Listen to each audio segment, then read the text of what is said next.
He was forged by the gods, his strength unmatched, his destiny carved into the very stones of Uruk. Two-thirds divine, yet bound by mortal pain, Gilgamesh strode the earth as a giant among men, a king, a warrior, a builder, whose hands shaped the fate of his city. Uruk, the city of wonders, rose beneath his command. Its walls, gleaming like polished copper, stretched higher than any before them, a testament to his power. Within them, the great temple of Iana, sanctuary of Ishtar, stood as a beacon of divine glory. No king had ever built such marvels, no mortal had ever dared. But Gilgamesh was no ordinary man. The blood of the gods coursed through his veins, bestowed by Lugalbanda, his father, and Rimat Ninsun, the sacred cow goddess. Yet for all his divinity, he bore the burdens of mortality. Strength beyond measure, but a heart bound to the sorrows of men. A ruler of great deeds, yet a soul haunted by questions no blade could answer. His tale would not be written in ink, but in battle, in suffering, in the ceaseless search for meaning. He would cross mountains, face divine wrath, and seek the wisdom of the immortals. His name would echo across time.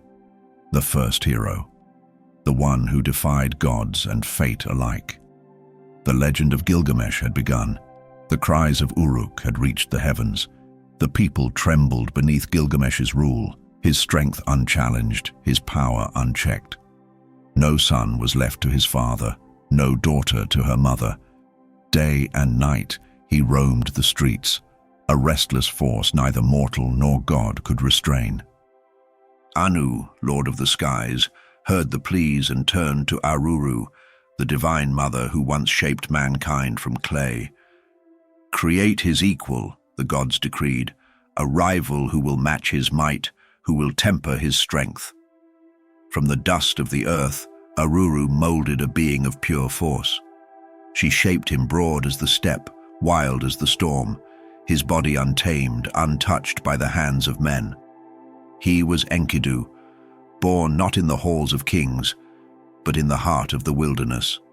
Among the beasts, he ran free. His limbs carried him like the gazelle, his hunger sated by the grasses of the open plains. The creatures of the wild drank beside him, unafraid, for he was one of them, neither man nor beast, but something between.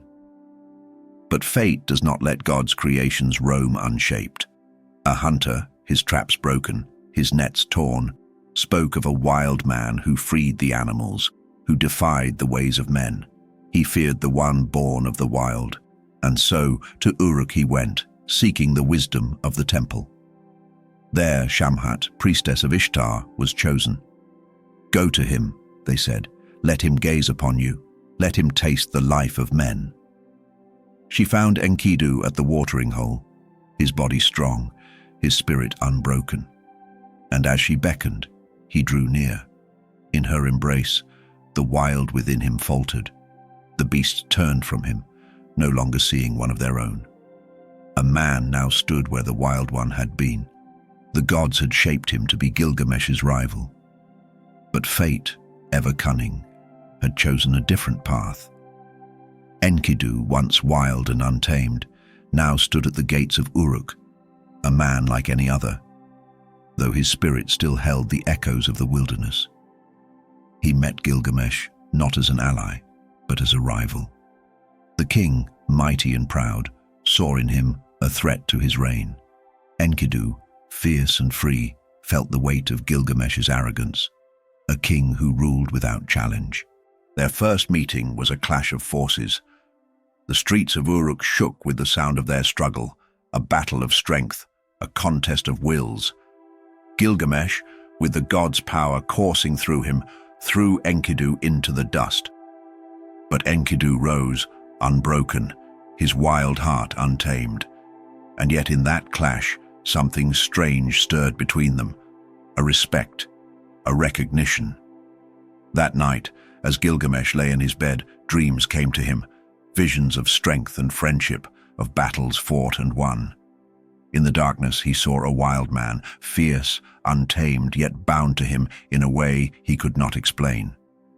The wild man fell at his side in battle, but together they conquered all that stood before them. In the morning, Gilgamesh knew. He sought out Enkidu not as an enemy, but as a companion.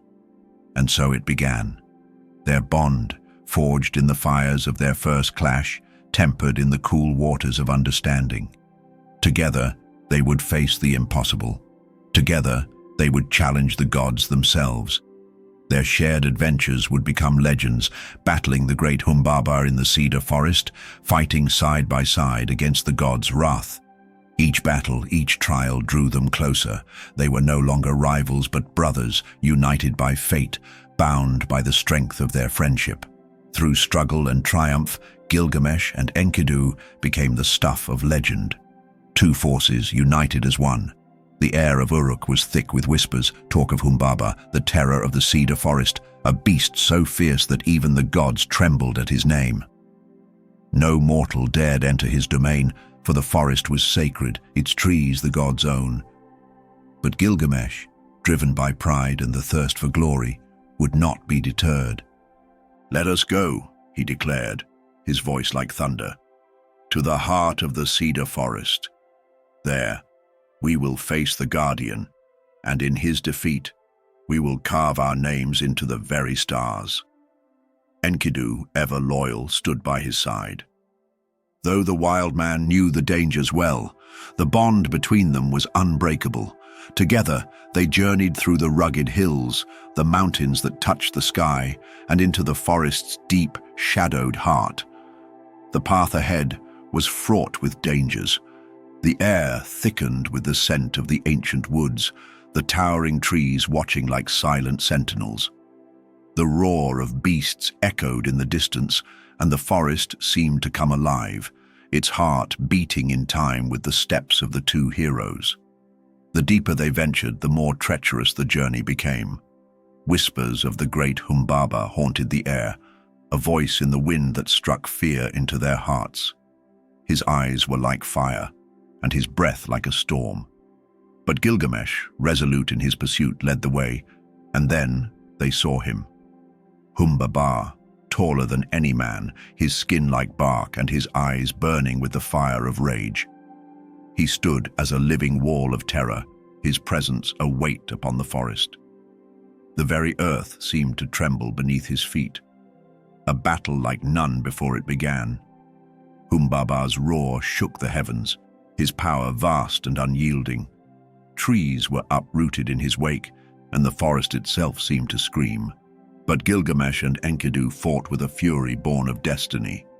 They struck again and again, their weapons clashing with the Guardian's monstrous form.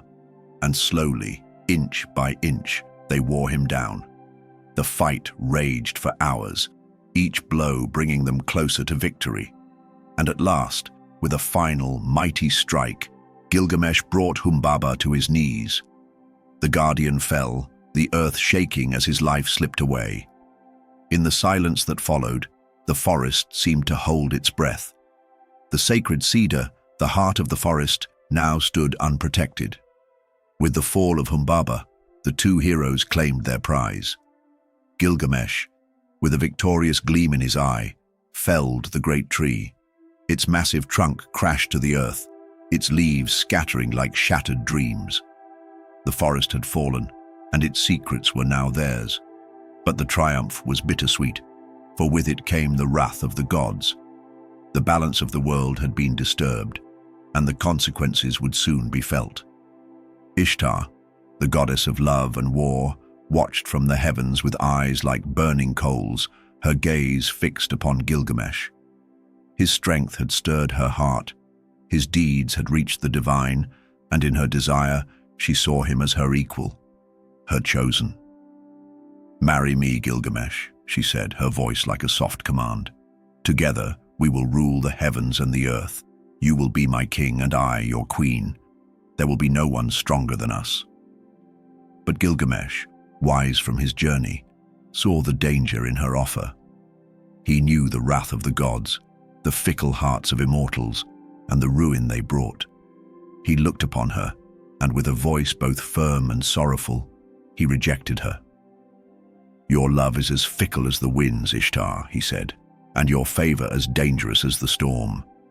You are not the one to tame my heart." The goddess, her pride wounded, seethed with rage. Her love turned to hatred, her heart twisted with vengeance. "If you will not be mine," she spat, "then I shall bring forth the bull of heaven to punish you. The skies will tremble, the earth will quake, and you will pay the price for your insolence." Without a moment's hesitation, Ishtar commanded the descent of the bull of heaven, a creature of terrible power, sent to crush Gilgamesh and his city. The skies darkened, and thunder rumbled in the heavens as the great beast descended upon Uruk. Its hooves struck like lightning, shaking the very foundations of the earth, and its eyes glowed with the fire of the gods. But Gilgamesh would not be cowed. He stood tall, his heart fierce, his spirit unbroken.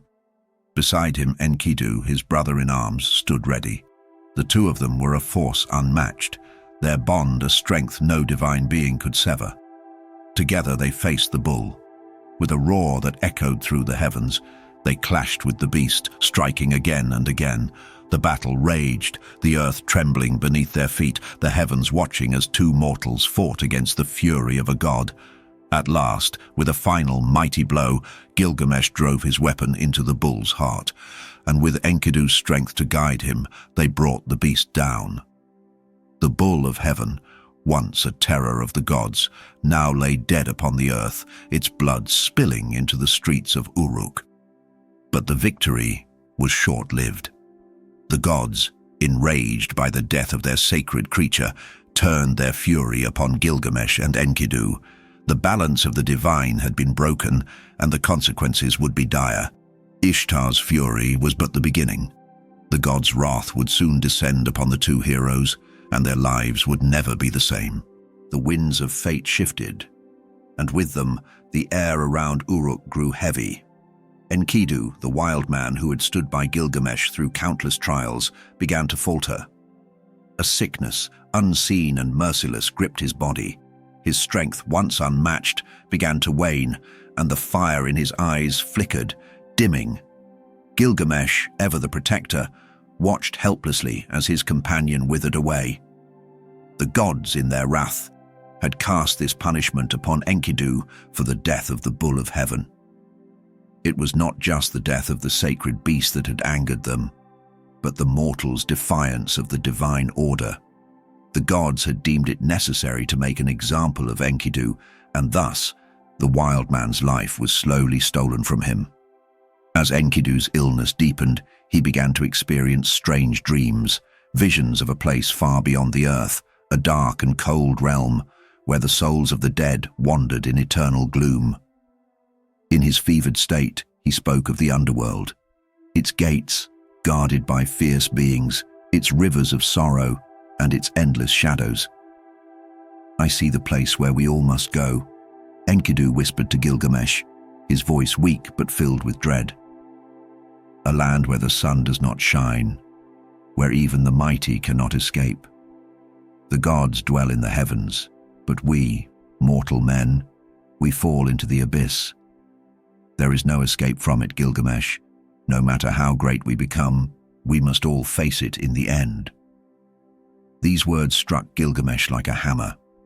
The thought that his dear friend, his brother, would be taken from him so soon filled him with an indescribable grief.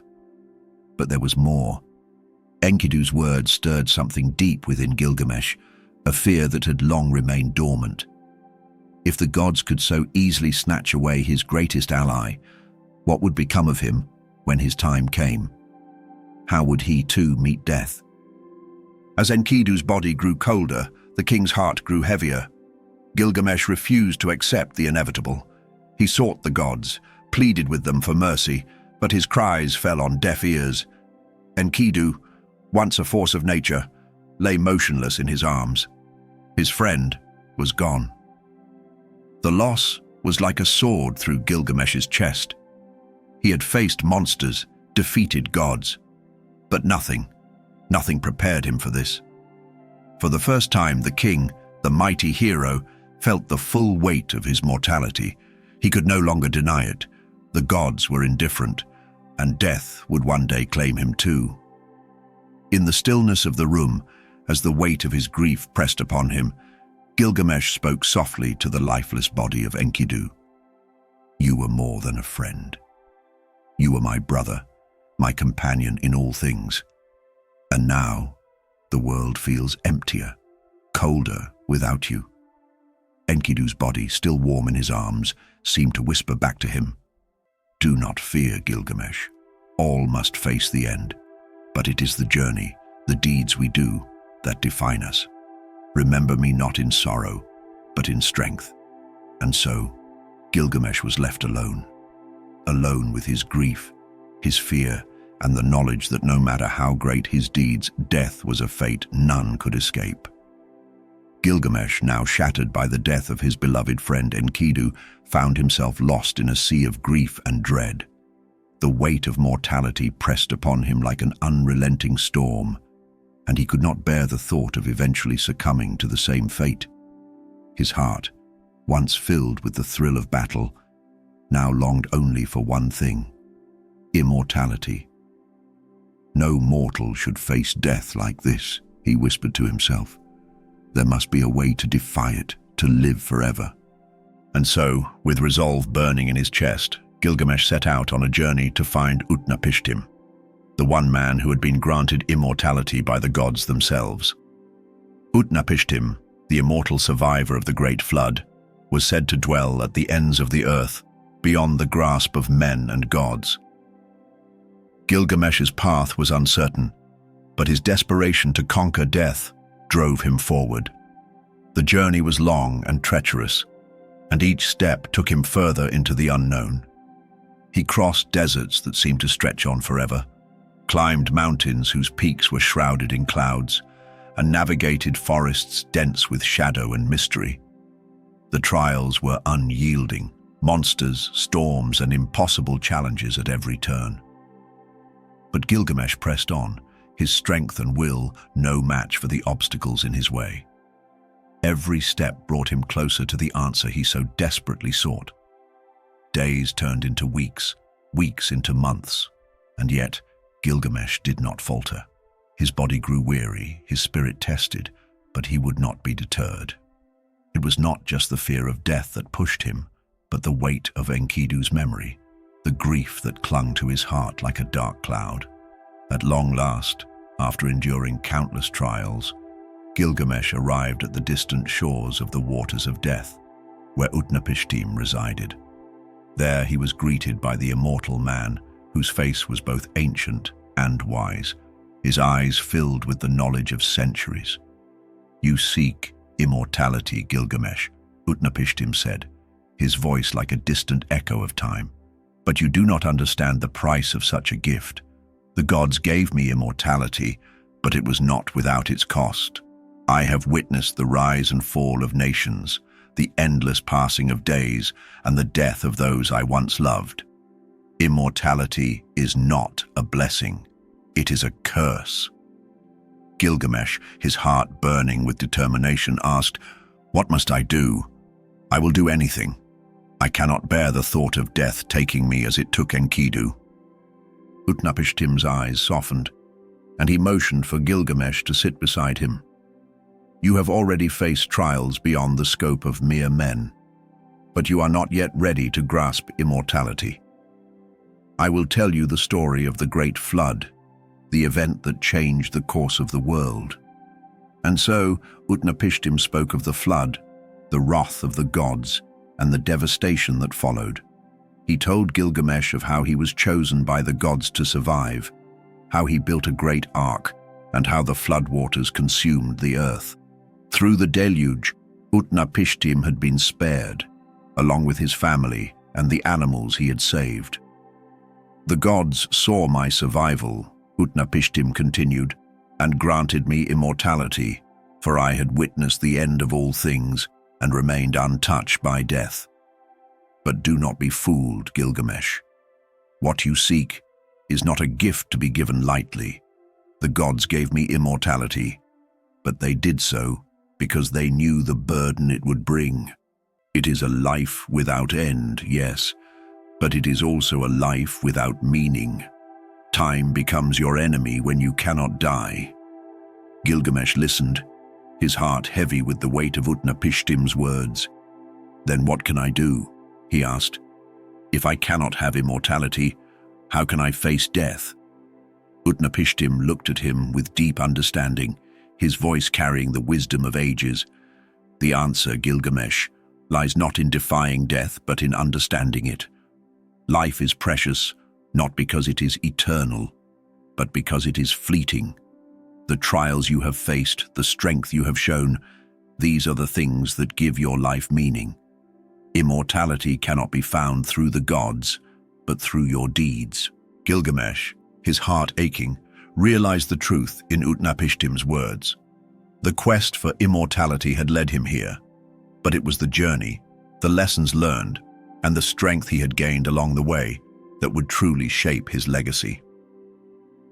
"I will carry your words with me," Gilgamesh said quietly, his eyes looking toward the horizon. "I will live not in fear of death, but in reverence of life." And with that, Gilgamesh turned away from the promise of immortality and began the long journey home.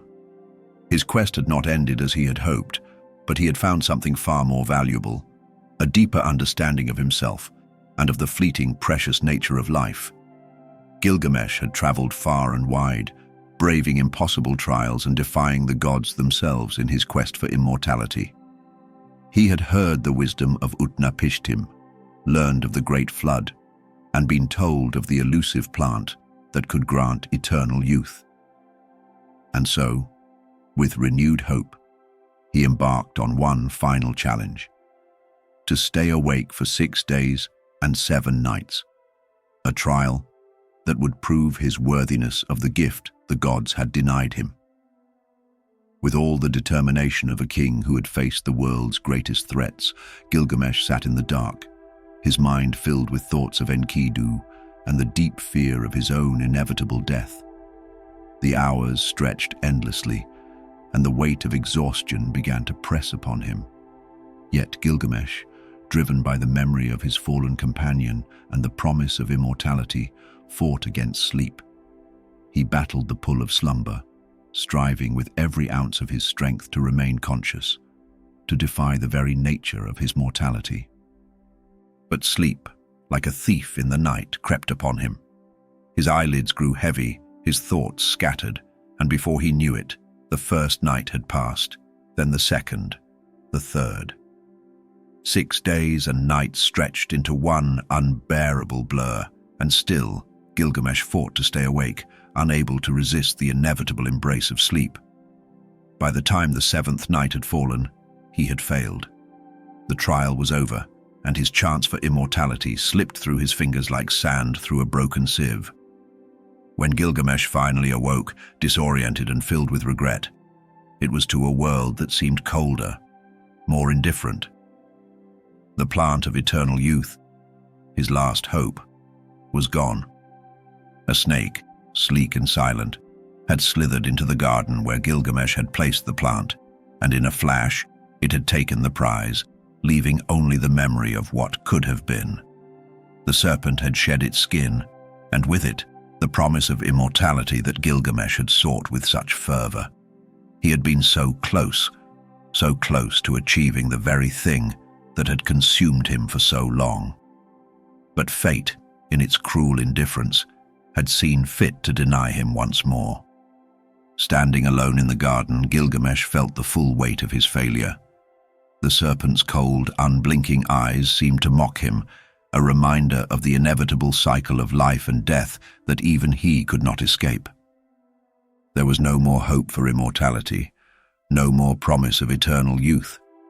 What remained was the painful truth of mortality. He gazed out at the horizon, the vast, unchanging landscape stretching before him. For the first time, Gilgamesh understood. The trials, the monsters, the endless pursuit of eternal life. It had all been in vain.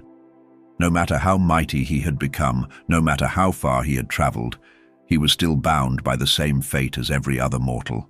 He could not escape it. And yet, within that moment of despair, something shifted within him. A sense of acceptance began to take root in his heart. He could not change the course of life, nor could he challenge the will of the gods. The quest for immortality had taught him that. But what he could do, what he had always done, was live fully, live with strength, and live with purpose. Gilgamesh turned his back on the plant of eternal youth and the broken dreams it represented. He no longer sought to escape death, but instead sought to live a life worthy of remembrance. He knew now that the legacy he would leave was not in defying death, but in how he had lived. The deeds he had done, the bonds he had formed, the courage he had shown, these were the things that would outlast him. With this newfound understanding, Gilgamesh made the long journey back to Uruk. He returned to the city that had once been under his rule, with a heart now full of wisdom, tempered by grief and acceptance. As he walked through the gates of his kingdom, the walls of Uruk seemed to stand taller, more majestic, more meaningful than they ever had before. Gilgamesh knew now that the true immortality he had sought was not a physical existence, but the legacy of his actions. His name would live on in the hearts of the people of Uruk, in the stories that would be told for generations to come, and that, he realized, was enough. As he looked out over the city he had built, his heart swelled with a quiet peace. He had faced the gods, journeyed through the world, and sought answers to the greatest mysteries. And though he had failed to achieve immortality, he had gained something far more precious: the understanding that life, in all its fleeting glory, was enough. And so, Gilgamesh, the mighty king and hero, returned to Uruk, not as one who had conquered death, but as one who had come to accept its inevitability and, in doing so, had learned how to truly live. As Gilgamesh made his way back to Uruk, the city that had once been plagued by his tyrannical rule, he carried with him a new understanding, a wisdom that had been earned through years of trials, grief, and an unrelenting pursuit of the impossible. No longer obsessed with the idea of defying death, he now realized that true immortality did not lie in escaping the inevitable fate that awaited all mortals. Instead, it lived in the deeds one left behind, the legacy they created, and the stories they inspired. Gilgamesh had once believed that to be remembered forever, he must achieve eternal life. But as he gazed upon the towering walls of Uruk, built with his own hands and the labor of countless men, he saw the truth. These walls, which had stood as both a symbol of his power and a testament to his vision, would outlive him. The people of Uruk would remember the king who had raised them up, the man who had faced the divine and defied fate, not because he had conquered death, but because he had shaped the world with his strength and vision. Uruk's walls, crafted with the finest stone, and the hands of those who had followed Gilgamesh's command, were more than mere structures of defense. They were a living, breathing testament to the greatness of their king, a legacy that would endure through the ages. For as long as these walls stood, Gilgamesh's name would echo across the land. The city of Uruk itself would become a monument to his reign, to the epic journey he had taken, and to the strength he had shown in both victory and defeat. It was in these moments, standing before the walls that encircled his beloved city, that Gilgamesh understood what true immortality meant. His strength had built these walls, his courage had shaped them, and his heart had filled them with meaning. This, he realized, was his gift to the world, to leave behind something greater than himself, not the pursuit of eternal youth, but the creation of something that would outlast his fleeting life, something that would inspire generations yet to come. And in that realization, a sense of peace settled over him. No longer did he feel the weight of death bearing down on him. He had lived a life full of greatness, of challenges met and overcome. And in the stories of his deeds, in the myths that would be passed down through the ages, Gilgamesh would continue to live on. His tale of bravery, of friendship, of love, and of loss would echo through time, shaping the stories of future generations. The story of Gilgamesh became a part of the fabric of humanity, woven into the tapestry of literature and mythology. His name became synonymous with the idea of heroism, of defying the impossible, and of the enduring strength of the human spirit. Across cultures and centuries, his legacy would inspire poets, philosophers, and kings alike, each seeking to understand the lessons of Gilgamesh's journey.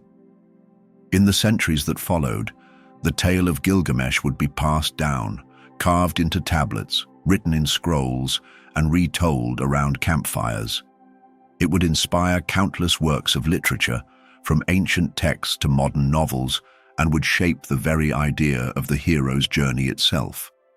Gilgamesh's story became the cornerstone of epic literature, influencing everything from the Homeric epics to the heroic legends of many cultures. In his quest for immortality, he had given the world something far more valuable: a timeless story, one that would endure long after his mortal body had crumbled into dust. As Gilgamesh sat upon the walls of Uruk, gazing out over the city he had built, he knew that his name would endure. Not as a man who had lived forever, but as a hero whose deeds would echo through the ages. And in that moment, he finally found the peace he had long sought, the peace that comes not from defying death, but from knowing that the legacy you leave behind can transcend time itself. And so, the tale of Gilgamesh, the first hero, continues to resonate today. His legacy, immortalized not through the quest for eternal life, but through the greatness of his deeds, remains a beacon of human courage, strength, and the enduring power of storytelling. It is in the walls of Uruk, in the pages of ancient texts, and in the hearts of those who still speak his name that Gilgamesh lives on, forever etched into the mythic fabric of our shared history.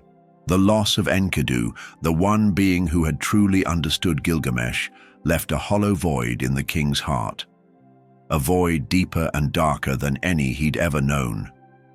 It was not just a loss of a friend or companion, but the loss of a part of himself.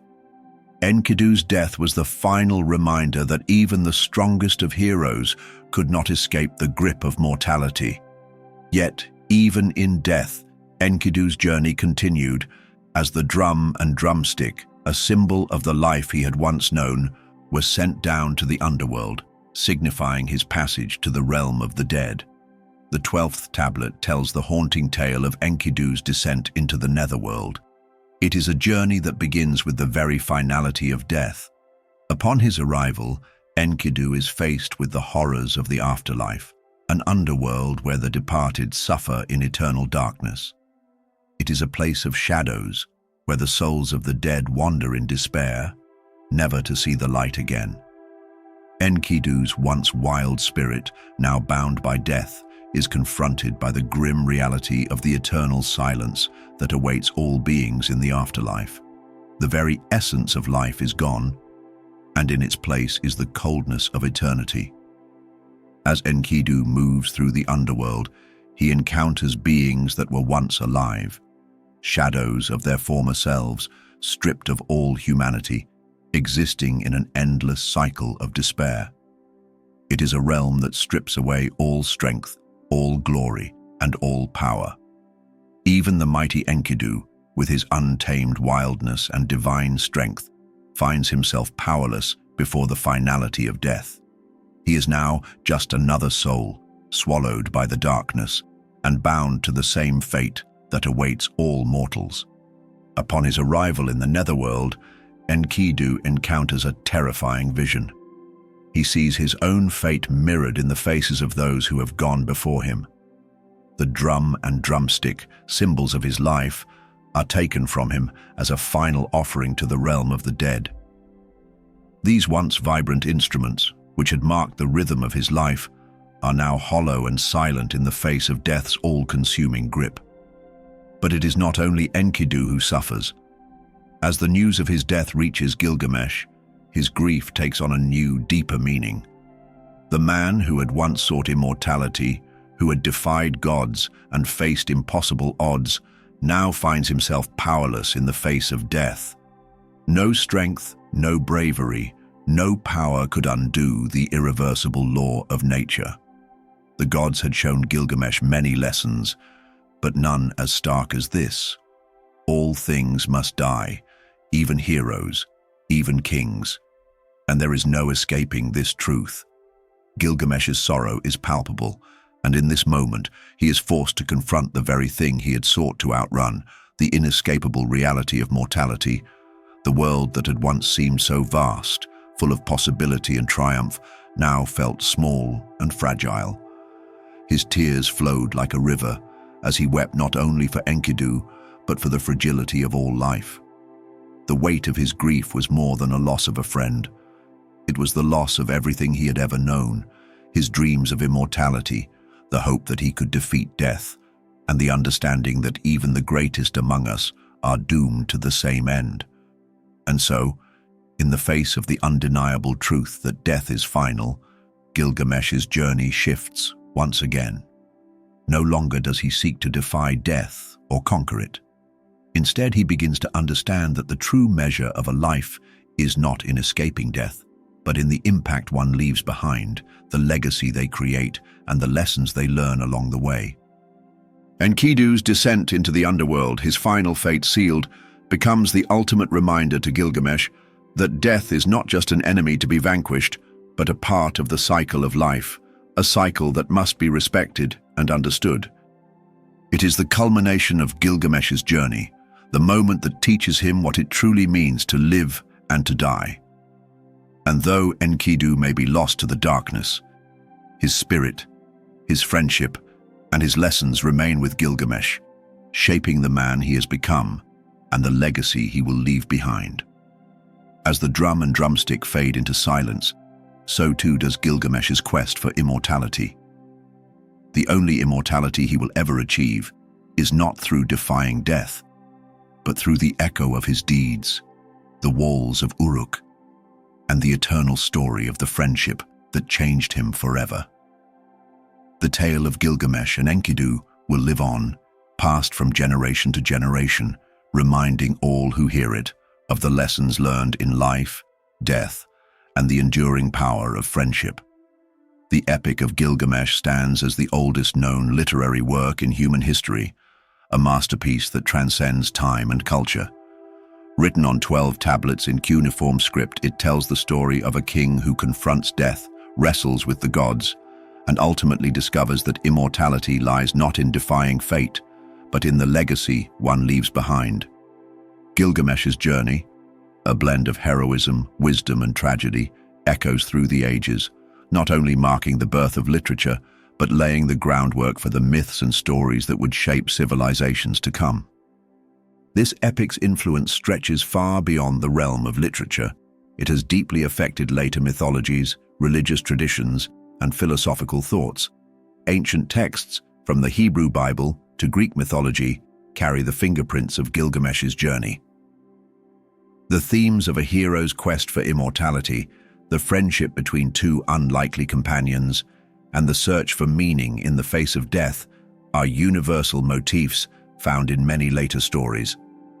The story of a great flood in the Epic of Gilgamesh, where Utnapishtim recounts surviving a deluge sent by the gods, mirrors the biblical flood narrative in the Book of Genesis, further cementing its impact on religious thought.